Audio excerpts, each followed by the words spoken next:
Ушул жуманын башында Россиянын Санкт-Петербург шаарында жардыруу болуп, аны Кыргызстанда төрөлүп, орус жараны болуп жүргөн Акбаржон Жалилов ишке ашырганы маалым болду.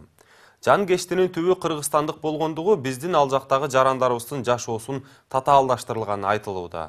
Азыркы учурда биздин өлкөдөн иш издеп баргандарды текшерүү иштери жүрүп жатыптыр. Россияда жүргөн 100 миңдеген жарандарыбыз эми жаман абалга кептелип калышы толук мүмкүн. Саламатсыздар, в эфирде Сереп программасы, анын алып баруучусу мен Айбек Бибосунов.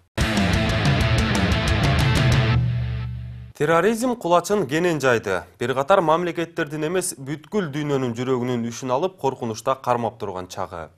Терроризм болгон жерде элдин тынчы кетип, турист, инвестор дегендер жабы ойга качып, өлкөнүн экономикасы дагы төмөндөп, мамлекет дүйнө коомчулугуна жаманатты көрүнөт.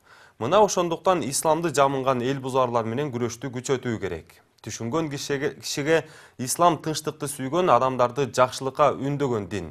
Ал жерде адамдардын өмүрүн алган кадамдарга бар деп эмес, бирөөнүн бир тал чачын түшүрбө деп айтылат. Мына ошондуктан терроризмге каршы курал бул диний сабаттуулук. Эми диний сабаттуулук демекчи, салттуу эмес исламды карманып ар кандай ашынган кадамга баргандардын көпчүлүгү дин жагынан билими абдан төмөн адамдар. Мечиттеги имамдардын бир бөлүгүнүн дагы диний билими төмөн. Бул көрүнүштү имамдардын билимин текшерген аттестация аныктап берген.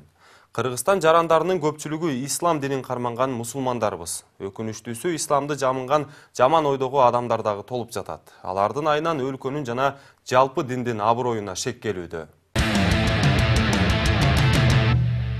Өлкөдө мектепке караганда мечит, медреселер толтура. Ар бир айылда жок эле дегенде 2ден кездешет.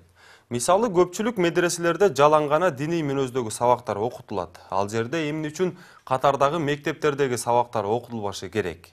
Мен мусулман дегендер арасында дин боюнча түшүндүрүү иштерин күчөтүү керек. Антпесе мусулманчылыкка жамынып, радикалдуу көз карашты кармангандар коомдун калың катмарына айланып кетүү коркунучу бар. Аман туруңуздар.